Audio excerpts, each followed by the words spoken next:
Ladies and gentlemen, good day and welcome to HCL Tech's Q2FY26 earnings conference call. As a reminder, all participant lines will be in the listen-only mode, and there will be an opportunity for you to ask questions after the presentation concludes. Should you need assistance during this conference, please signal an operator by pressing star and then 0 on your touchtone phone. Please note that this conference is being recorded. I now hand the conference over to Mr. Nitin Mohta, Head Investor Relations.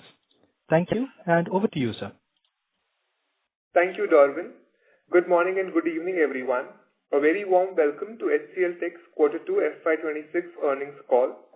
We have with us Mr. C. Vijayakumar, CEO and Managing Director, HCL Tech, Mr. Shiv Walia, Chief Financial Officer, along with the broader leadership team to discuss the performance of the company during the quarter, followed by a Q&A. In the course of this call, certain statements that will be made are forward-looking, which involve a number of risks, uncertainties, assumptions, and other factors that could cause actual results to differ materially from those in such forward-looking statements. All forward-looking statements made herein are based upon information presently available to the management, and the company does not undertake to update any forward-looking statements that may be made in the course of this call. In this regard, please do review the safe harbor statements in the formal investor release documents and all the factors that can cause the difference. Over to you, CVK.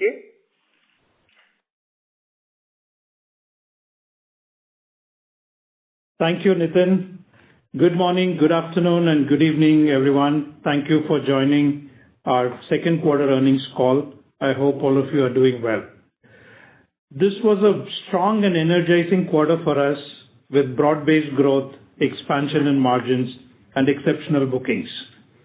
We are seeing the results of our strategy come to life, and I'm proud of how our teams are executing and winning in the market.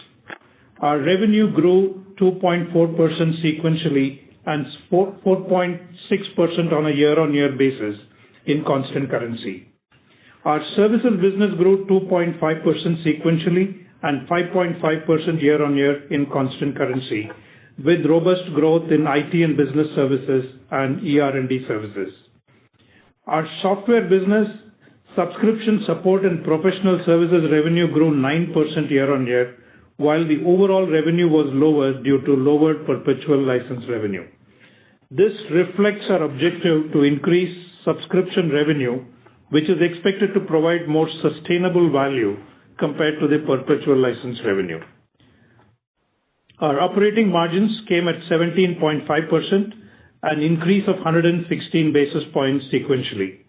This aligns with the recovery plan shared last quarter. While there is more to do, I am pleased with our progress so far. This quarter saw strong, well-balanced bookings across service lines, geographies, and verticals, resulting in $2.6 billion of new booking. This is the first time we crossed the $2.5 billion mark without a contribution from any mega deal. We also signed 2 large deals this quarter, which we mentioned as delayed last quarter. We grew our employee base in line with the demand as we saw strong bookings and a good demand environment. More importantly, we continue to grow our revenue per employee as we leverage AI in everything we do. I'm proud and happy to share Time magazine recognized us as the highest-ranked India-headquartered technology company for the second consecutive year in the World's Best Companies 2025. Little later, Shiv would unpack detailed financials across service lines, geographies, verticals, and the client segments. I will cover a little bit more on our AI propositions. This quarter, we reached a major milestone by generating over $100 million in advanced AI revenue through our diverse service lines and IPs. This is about 3% of our total revenue. The credit goes to our exceptional teams across the company and the leadership for achieving this impressive milestone. Our people are embracing the transformation from a people-based business towards a model that seamlessly blends AI IP with human-in-the-loop capabilities. Over the past few years, we've made significant investments in building intellectual property, deepening partnerships, and strengthening our GTM and delivery teams. These efforts are now yielding results as we transition from the AI pilot stage to the AI monetization phase. As we called out in our investor release, advanced AI includes rapidly evolving AI technologies like agentic AI, physical AI, AI engineering, AI factory, etc. To clarify further, this excludes classical AI, data and analytics services, and the services delivered using Gen AI and agentic AI. This achievement is a clear outcome of our strategy. As we have shared before, our strategy is clear and focused on shaping the future of our business and the industries we serve. There are 4 key elements to this strategy. First, we are proactively transforming our services with a long-term view and the confidence to evolve, even if it means disrupting parts of our existing revenue base. This mindset keeps us agile, relevant, and future-ready. The second part of our strategy, we are investing in building differentiated IP that accelerates and scales AI adoption for our clients. While companies like OpenAI, tech OEMs, hyperscalers continue to advance the core intelligence layer and the computing needed for this, our opportunity lies in making that intelligence enterprise-ready and impactful at scale. We are developing IPs that power transformation across IT, SDLC services, engineering services, BPO services, as well as industry-specific use cases built on top of that intelligence layer. The third element of our strategy, we are expanding into new AI-led services, including AI engineering, which has a lot of silicon for inferencing chips, AI factory, AI advisory, and these services leverage our strong foundation in engineering, infrastructure, and the deep industry expertise. The fourth element, we are strengthening and expanding our AI partnerships across the entire technology stack, from GPU providers to model and agentic platform providers. These partnerships are instrumental in helping us deliver impactful end-to-end AI solutions that drive real business outcomes for our clients. Transformation of our talent and onboarding new talent to enhance our capabilities is central to our strategy. We are fully committed to this strategy. The momentum is building, the results are encouraging, and our conviction is stronger than ever. We believe this approach positions us to lead in the AI era and define the next phase of growth for our company and our clients. I would like to share our AI progress last quarter across 3 key dimensions. One is offering, second is engagement, and the third is partnerships. On offerings, our AI Force platform, we launched V2.0 beta release with GA planned in January 2026. This version marks a significant leap forward, bringing agentic workflows, orchestration, and responsible AI together into one unified platform across IT, software, and business operational services. Our AI Force platform is now deployed across 47 accounts, up from 35 last quarter, and is the key solution enabler for most of our wins. I would also like to bring the overall goal of 100 clients, 100 of our top clients to be leveraging the AI Force platform is the goal that we are working towards. We continue to invest and build repeatable AI solution for industries.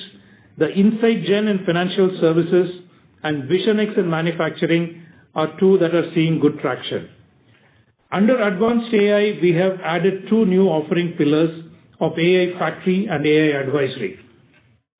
The AI Factory proposition we are taking to market in very close partnership with partners like NVIDIA, Dell, and HPE.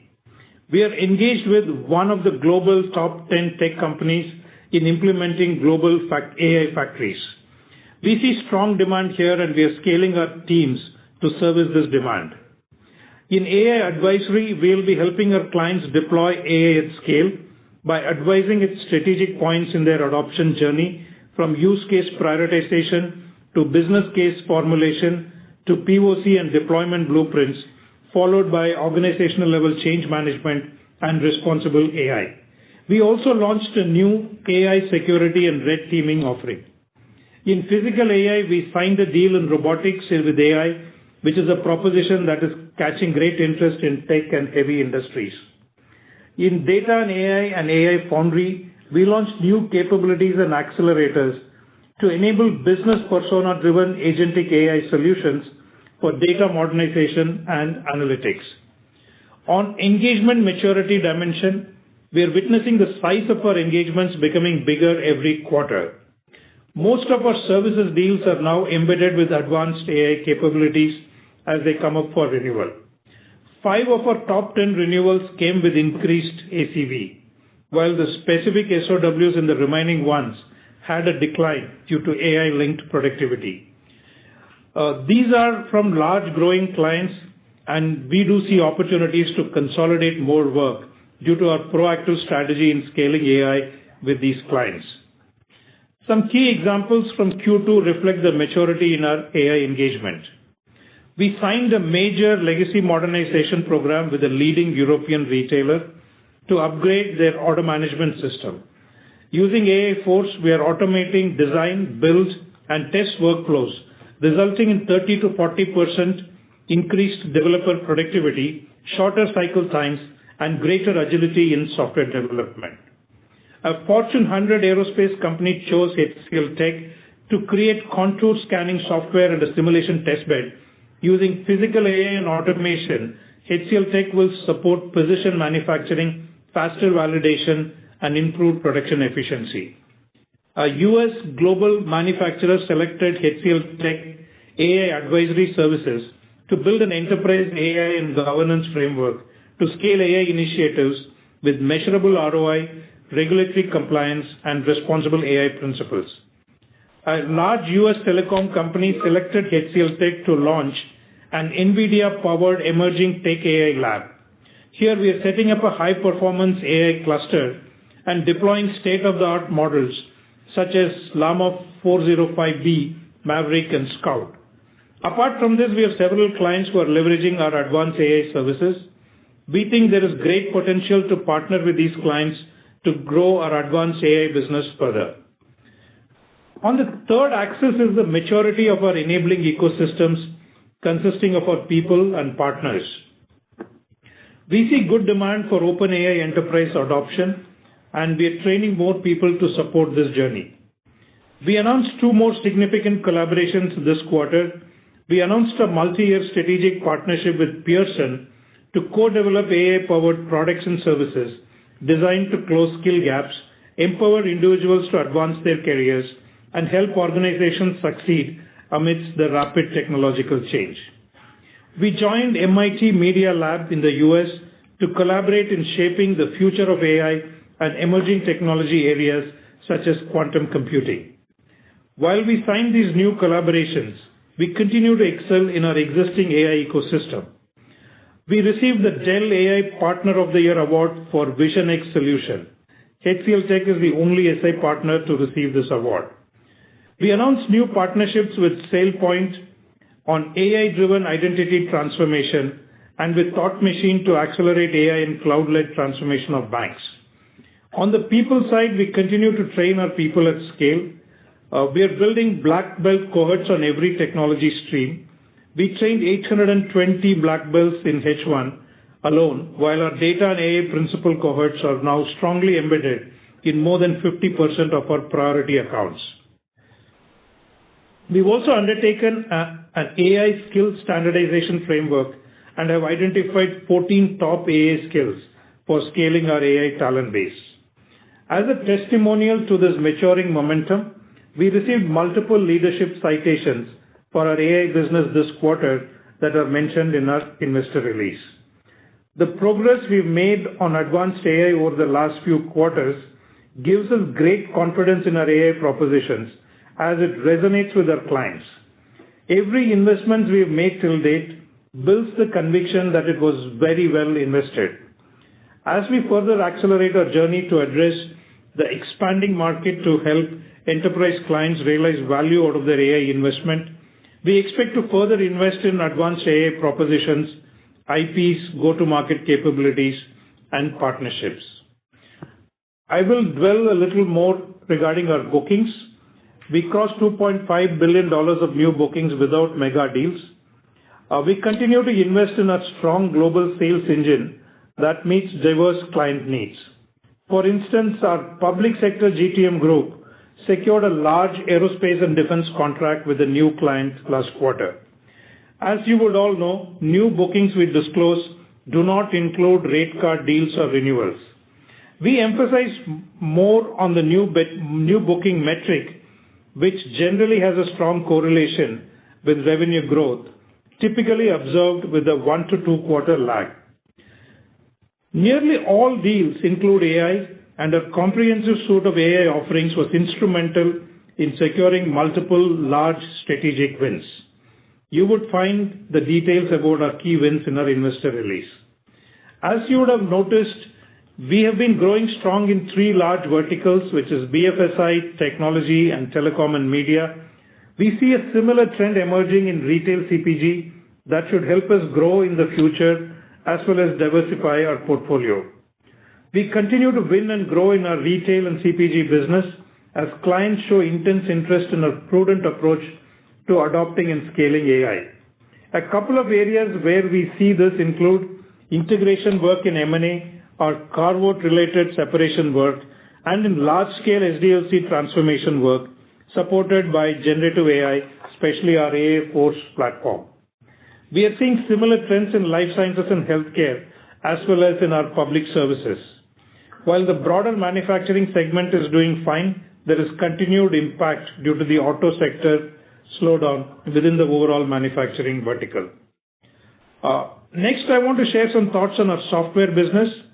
As a business, this is growing from strength to strength. For example, HCL Software has been named a leader in 2025 Gartner Magic Quadrant for Application Security Testing. This is significant as we advanced from challenger position in 2023 to leader position in 2025. We received the second highest score on completeness of vision among 16 evaluated vendors, a strong validation of our forward-thinking approach to application security and our alignment with the market needs and buyer expectations. HCL Software has been named a leader in 2025 Gartner Magic Quadrant for Service Orchestration and Application Platform, acronymed as SOAP, which makes it twice in a row for us. This consistent recognition from Gartner is all thanks to HCL Uno, especially the recent HCL Uno Agentic Delivery Platform, which was called out for its end-to-end orchestration capability. This is a missing piece in the entire agentic AI and software services as a software proposition, so Uno is a very strategic component in that. This feature enabled us to be the second highest rated in completeness of vision among the 12 vendors evaluated this year. Coming to the pipeline and market trends, our pipeline remains robust and has grown to a record high, well supported by our advanced AI propositions. It's well distributed across business segments, verticals, and geographies, with AI, Gen AI, Agentic now central to nearly every deal, serving as a productivity enhancer as well as an innovation toolkit. While the external environment continues to be unpredictable, our key business indicators like revenue growth, booking, pipeline, AI demand, etc. all look promising. While there are some concerns about the long-term trajectory of the industry, we feel there is and will be a huge tech services market. This AI wave would create big winners, and those winners would benefit big over the long term, as clients always need a partner who can bring various technology capabilities together to build and operate solutions that solve business problems. To be a winner, one needs to have the scale and reach to develop AI IP-led propositions, have a great ecosystem of partners, and most importantly, have a strong engineering and a software culture, which we pride ourselves. We strongly believe this core competence of technology services partners is what global enterprises will always seek to realize value beyond buying technology tools and platform. At HCL Tech, we are focused, or rather obsessed, to be such a partner to enterprise clients. Coming to the last topic, which is on immigration, I know a lot of you may have questions regarding H-1B visa fee revision and its potential impact on us. Over the years, we've made conscious effort to reduce our reliance on visas by strategically strengthening our global delivery model. Our dependence on visa is now down to few hundred visas a year. In Q1 this year, Forbes recognized us as one of America's best employers for new grads 2025, underscoring the success of our approach towards fostering innovation, career growth for early professionals, and talent readiness. Overall, we intend to increase our local hiring and training to enhance our localization. With that, I would request Shiv to walk you through more details on the numbers. Over to you, Shiv. Thank you, CVK. Good morning, good afternoon, and good evening to all of you. Thank you for joining our Q2 Financial Year 26 earnings call. Let me walk you through our financial performance for the quarter.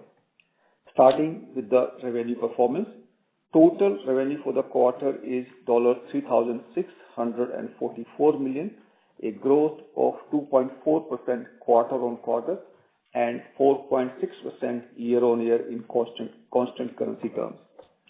Services revenue for the quarter came in at $3,322 million, a growth of 2.5% quarter-on-quarter and 5.5% year-on-year in constant currency terms. For ITBS, services grew 2.6% quarter-on-quarter and 3.8% year-on-year. The ERS segment grew 2.2% quarter-on-quarter and 13.4% year-on-year in constant currency terms. Our recent CTG assets acquisition from HPE has been delivering financial results in line with our business plans. It has also given us the opportunity to address the needs of a much larger global telecom client base with a richer value proposition. Software revenue for the quarter is $333 million, a growth of 0.5% quarter-on-quarter and decline of 3.7% year-on-year in constant currency terms. Within the software segment, subscription and support and professional services revenue grew at 8% year-on-year in constant currency terms. This performance reflects our priority to grow subscription and support and professional services revenue lines. In terms of geographies, during the quarter, USA, the largest IT services market, grew at 2.4% year-on-year. Europe grew at 7.6% year-on-year, while India grew at 0.6% year-on-year, and rest of the world reported an increase of 17.9% year-on-year. Regarding verticals, we saw broad-based Q-on-Q growth across key verticals, with some achieving double-digit year-on-year growth despite the macro environment. Our top performing verticals on a sequential basis were life sciences and healthcare and public services, whereas on a year-on-year basis, financial services and technology fared well. They grew at 11.4% and 13.9% respectively. In terms of clients, we remain focused on adding and expanding G2000, equivalent, and emerging enterprises. This quarter, we made good addition to our client portfolio across verticals and geographies. On a year-on-year basis, we added 2 clients in the $50 million category, 14 in the $20 million category, and 7 in the $10 million category. HCL Software is steadily broadening its client base across multiple industries and geographic regions, with this portfolio exhibiting strong performance and facilitating the acquisition of new clients. This impressive execution positions us well for the future growth. Now, let me share the details on profitability. Our EBIT is $637 million at 17.5% of revenue. Net income for the quarter is $486 million at 13.3% of revenue. The margin bridge explaining the same is as follows. The company margins have increased 116 basis points quarter on quarter. The improved profitability for the software segment gave us 35 basis point benefit. For services, the 81 BPS quarter-on-quarter increase was driven by following factors. Absence of one-off that hurt margins in Q1 gave us positive 30 basis point in this quarter. Project Ascend helped us to obtain 50 basis point gain from higher utilization during the quarter. Forex gain from INR depreciation gave us positive 56 basis point, and restructuring expenses had an impact of negative 55 basis point. As we had indicated in July, our annual guidance, quarterly numbers, and commentary, all of them include the impact of one-time restructuring hit in financial year 26. For clear comparisons, we would encourage you to keep this in mind. Now, moving on to return on invested capital, ROIC. Our ROIC continues to improve thanks to our ongoing focus on profitability and efficient capital management. The last 12 months ROIC is at 38.6% for the company, which is up 290 basis point year on year. And for services, ROIC now is at 45.3%, up 180 basis point year on year. Software continued to improve with ROIC at 21.8%, up 396 basis point year on year. Let me share the details on our strong cash generation now. Over the last 12 months, operating cash flow is at $2.62 billion, while free cash flow amounted to $2.48 billion. Operating cash flow to net income conversion is at 133%, and free cash flow to net income is at 125%. The balance sheet continues to strengthen with gross cash at $3.56 billion and net cash at $3.29 billion. This cash generation is on the back of our continued improved DSO performance. Our total DSO, including unbilled, is currently at 78 days, an improvement of 4 days quarter on quarter and 1 day year on year basis. For our shareholders, the diluted EPS for the last 12 months came in at rupees 62.57, which is up 0.9% year on year. The board has declared an interim dividend of rupees 12 per share for the quarter. The record date is 17th of October 25. Payment date of the same shall be 28th of October 25. That brings our 12 months payout to rupees 60 per share, effectively distributing 95.7% of our net income. Now on the guidance. On the back of standout quarter and sustained growth momentum, we are raising our full year services revenue growth guidance to 4 to 5% in constant currency terms. Given the softness in software segment due to decline in perpetual licenses revenue, we are keeping the company level guidance unchanged at 3% to 5% in constant currency terms. We remain on track to deliver our full year EBIT margin guidance of 17% to 18%. The wage revision cycle, which will kick in Q3, the revision is expected to be similar as last year. Q3 is expected to have 70 to 80 basis point impact, and Q4 to have an incremental impact of 40 to 50 basis point. The impact is baked into our margin guidance. That's all from my side for now, and I would like to hand over the session to our moderator for Q&A session. Thank you. Over to you, Over to you, Darwin. Thank you very much. We will now begin the question and answer session.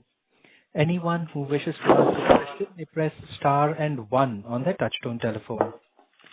If you wish to withdraw yourself from the question queue, you may press star and two. Participants are requested to please use handsets while asking a question. Ladies and gentlemen, we will now wait for a moment while the question queue assembles.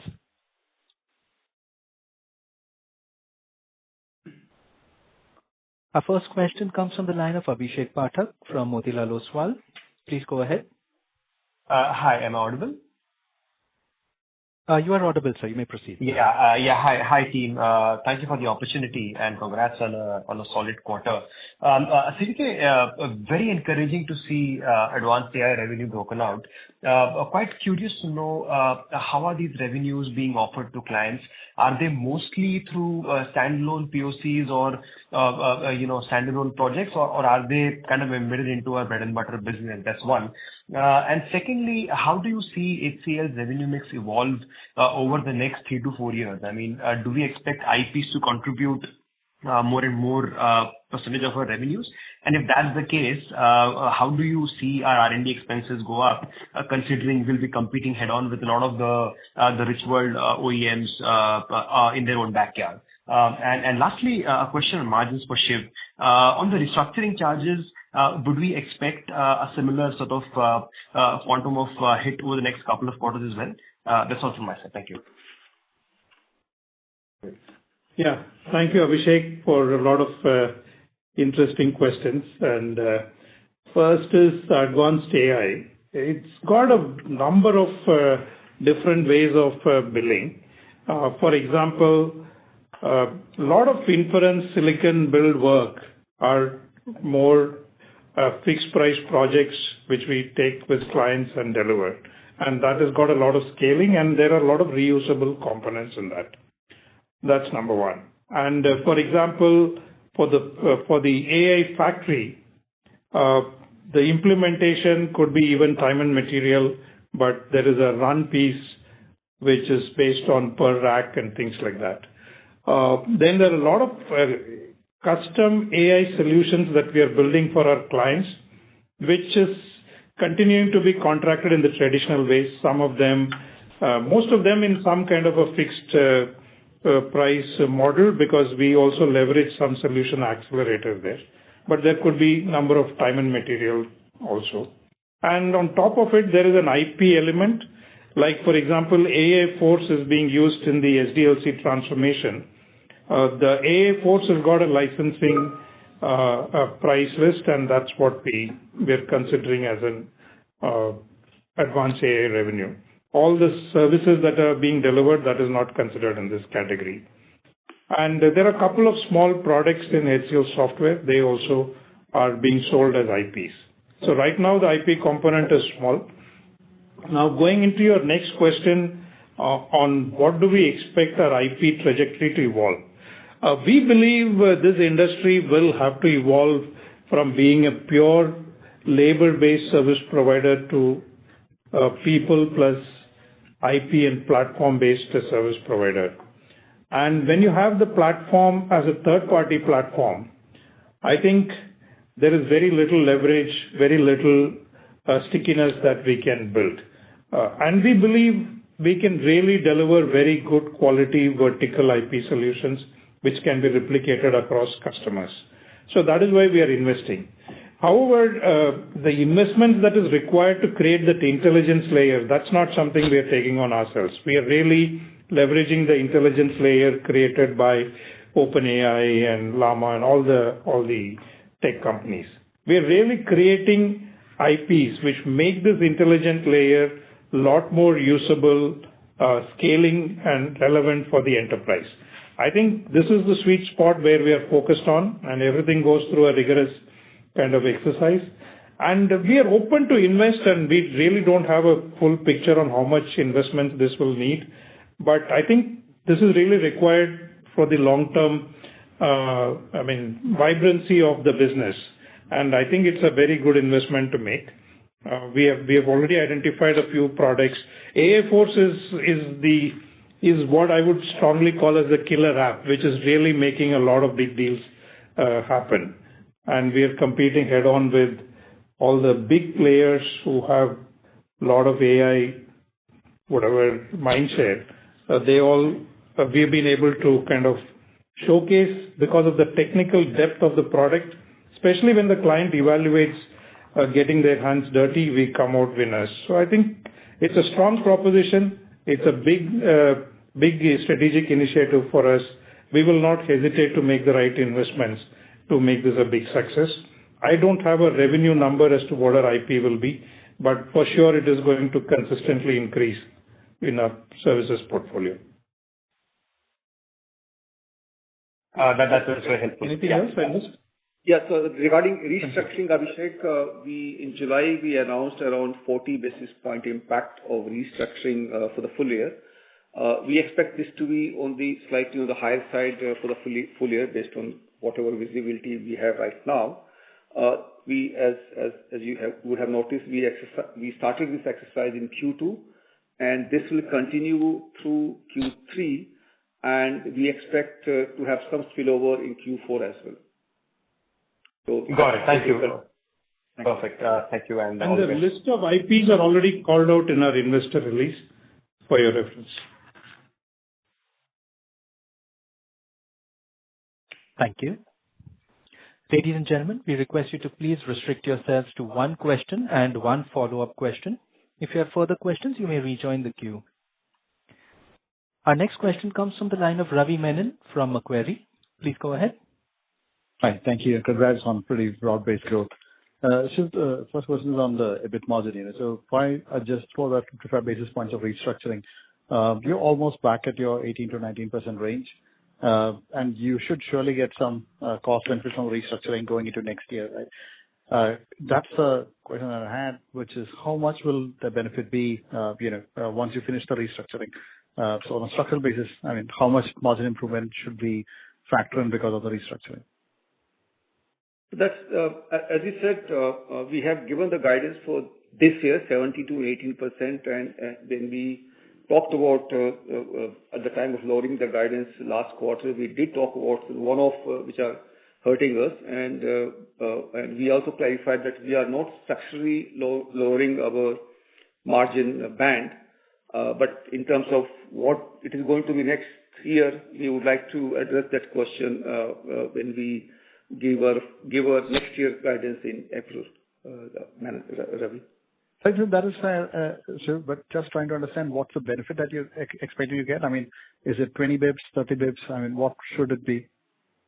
So difficult to call out. As I said, some of the one-off we talked about, I think we have recouped some of the benefit, but restructuring, I guess, whatever, I think we should get, the process is still on. As I said, we have just started this exercise in this quarter. It's going to continue for next quarter, and maybe it is going to spill over for the Q4 also. So difficult to exactly pinpoint the kind of the benefit we are going to get. Right. Thank you. So we will definitely transparently call this out during the Q4 numbers because there are a lot of moving parts. So we'll definitely provide the transparency around that. Thank you. I understand that only part of it is employees and part of it is, rentals and things like that. Right. Okay. The other question is more structurally, a lot of people have been worried about the impact of AI on the existing book of business. If I understand correctly, the most impact is happening in the area of development where Gen AI pays a really significant improvement in productivity of coding. But in the more, I'd say the IT outsourcing side of things, whether it's infrastructure or application maintenance, do we see a significant pressure on the existing book of business? Yeah, I mean, I think as I called out even in the Investor Day, we think the biggest impact is on the BPO business, which could be as much as 40 to 50%. SDLC, 25 to 30% is what we think is doable with a lot of maturity. In IT ops, application support and maintenance, it'll be 10 to 15%, but it also depends on where you are in the automation journey. in the infrastructure and application operations, a lot of work can be automated by the traditional machine learning and AI and the rule-based automation. But if you have fully leveraged the existing machine learning and rule-based automation, then incremental impact can be 10 or 15% kind of thing. So I think this is the direction, and obviously you know the mix of our business, and some of this will play out over a longer period of time. Like software development, even if we are able to deliver 25 to 30%, but to scale for the entire 1,000 or 2,000 people large setups, it does take significant amount of time. It could run into a couple of years. So I think this productivity will be realized over a period of time, but certainly there is a good headroom in improving either velocity or productivity, whichever way you want to look at it. Thank you, Vijay. And are you seeing, wherever you have passes on, is there enough velocity in the demand to more than offset it? I think the biggest demand elasticity is in the modernization. We are, while discretionary spend is whatever it is, we are seeing a number of programs which are coming up based on legacy modernization. Like we did call out a very large legacy modernization program for Ericsson in our investor release, and a very large European retailer as well. These programs, they probably were not even looking at it a year ago. With a lot of conviction and proof point on what can be done, they are much more open, and now these are close to $100 million plus programs, which is quite big from a discretionary spend perspective. So I think that is where the demand could really be might kind of open up as we see more and more success in this. Thanks so much again. One last clarification. I know that you don't include renewals in your TCV, but even with a scope expansion, do you even include the expansion of scope, like say the renewal with Volvo? Would any scope expansion be factored into the TCV? Yes, any new revenue coming in scope expansion gets added into booking numbers. Thanks so much. Best of luck. Thank you. The next question comes from the line of Sudhir Guntupalli from Kotak Mahindra Asset Management. Please go ahead. Hey, hi CVK and team. Congrats on a good quarter. As the largest IMS player globally, how do you see the need for enterprise data center refresh as we go through the AI upgrade cycle? And what would our play be in this value chain? Will we continue to focus only on the managed services piece, or are we willing to now offer services on co-location and cloud service provider modes as well? We strongly believe in an asset-light business model, and I think there is enough opportunities in the current world to really do a very, very good asset-light business scale-up. So if you see, our direction is actually going slightly in the reverse. We are going to build more IPs and monetize IPs. Of course, this AI factory is all about servicing large mega giga data centers that are being set up by large tech players. I think that itself is a huge services opportunity, and it is really getting very, very specialized. And fortunately, we have one big program which we are managing for one of the large tech companies. And that itself can expand, and there are at least 20 such players and sovereigns and some enterprises who are building this. So that can be a big, big opportunity without having to invest in big assets and data centers and real estate and all that. Sure, sir. And just to follow up, so if you look at the IMS cycles, they're pretty, they have their own rhythm, a little bit different from the app development and modernization. So do you see the next upcycle in the IMS space beginning anytime soon, partly led by this CPU to GPU upgrade of the existing data centers?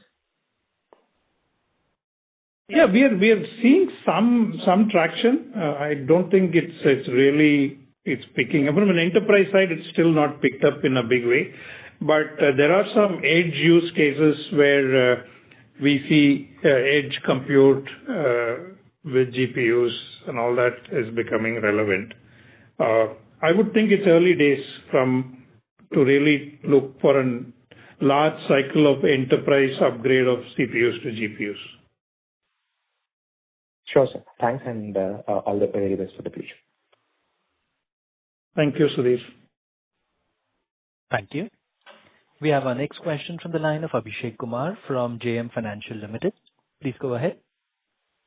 Yeah, hi. Good evening, and good insight on our AI strategy and progress. I have one question on bookings.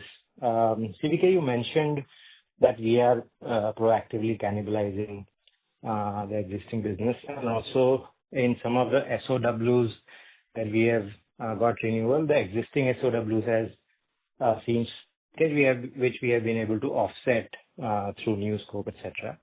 Now, in that context, I just want to understand how relevant is the net new number, right? Because it is coming at the expense of renewals. So maybe some color on how has the overall deal bookings growth has been, and if we can going ahead provide full TC, but that would give us the full picture of renewal plus net new. That's the only question for myself. Actually, we obviously track renewals very, very closely internally, but we are not ready with the numbers to share. But from a growth perspective, it's really the net new booking which really matters. And obviously, there is some dependence on some ramp downs and things like that, which I think has been quite stable. We don't see anything unusual now. So I think our net new booking will be a very good correlation for growth. Now, this renewal deflation, I did call out last quarter. In 8 of the 9 deals, we got additional business. This time, we did call out among the top 10, only 5 of them gave us additional business. Other 5 of them had specific SOWs which saw some deflation.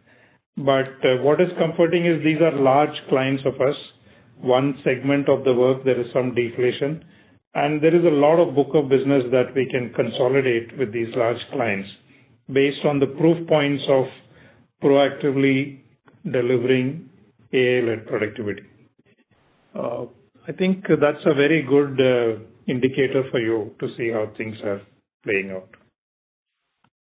Sure. Maybe just quick follow-up on this. So our net new has been around $2 billion for a couple of years. Now, compared to past, where probably the deflation was not as much in renewal, should we look at slightly higher net new run rate to assume similar growth as we have seen in the past? Yeah, we are obviously, we had mentioned that we want to up our run rate from $2 billion to in and around $2.5 billion.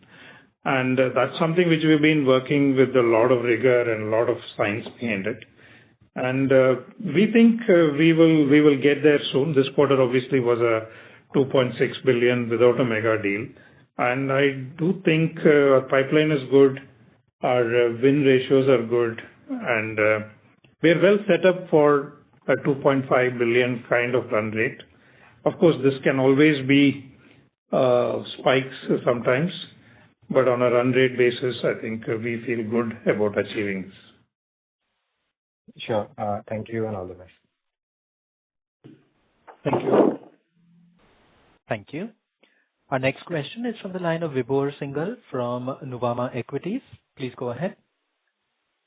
Yeah, hi. Thanks for taking my question and congrats on a solid performance. CVK, just a couple of questions from my side. Just wanted to pick your brains on the auto vertical. I think the manufacturing vertical seems to have kind of lifted a bit from the last quarter, but where exactly do we see that? Do you still see weakness in the auto segment, especially in European markets?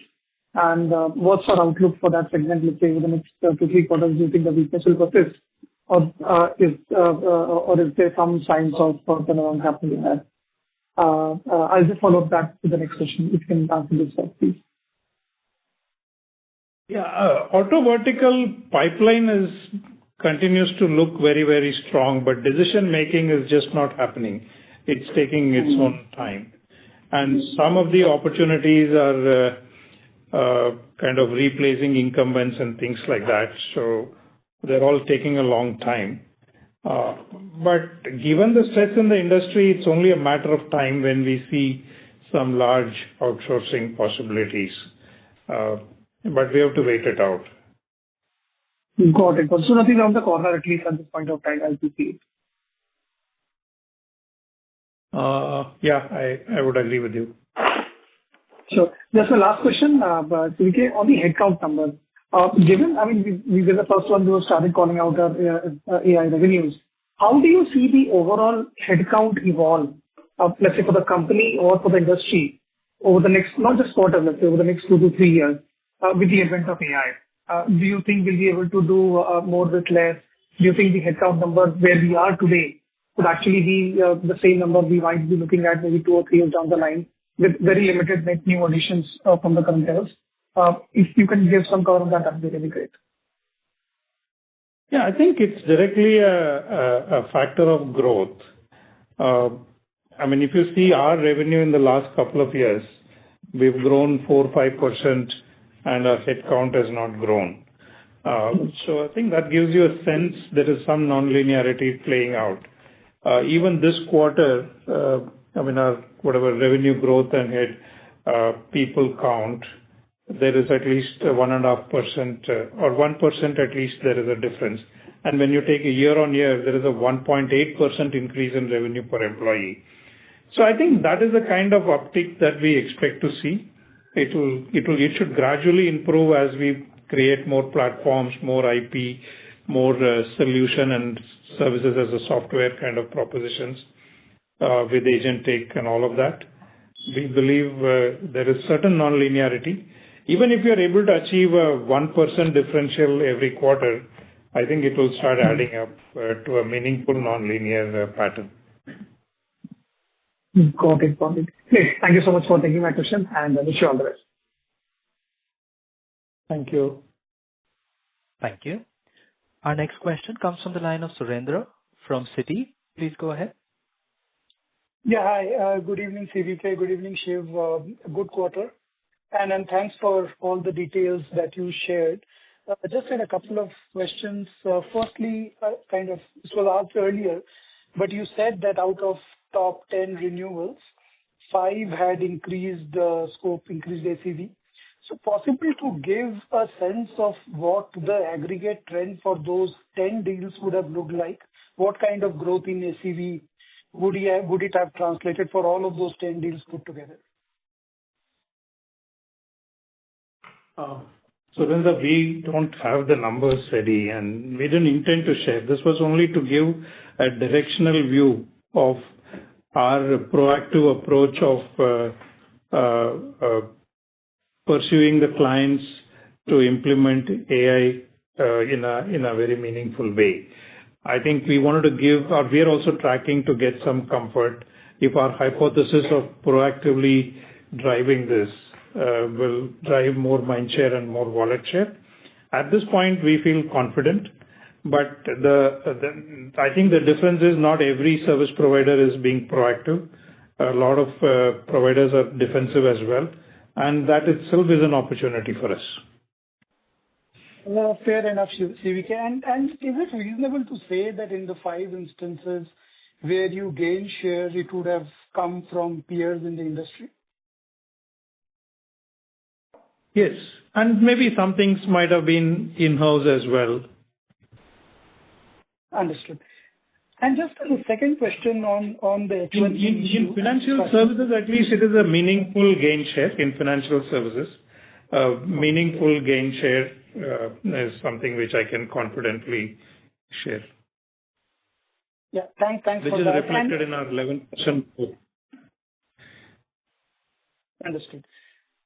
And last question on H1B, as you and your competitors all try to localize, and I understand that you are more localized than your peer group, but everybody tries to localize. Do you expect this to be some kind of a margin headwind for as we go into next year? Yeah, it's definitely something to watch out for, because obviously this trend will mean some higher investments in training, local hiring, and all of that. From a wage perspective, we have more or less, there's very little difference.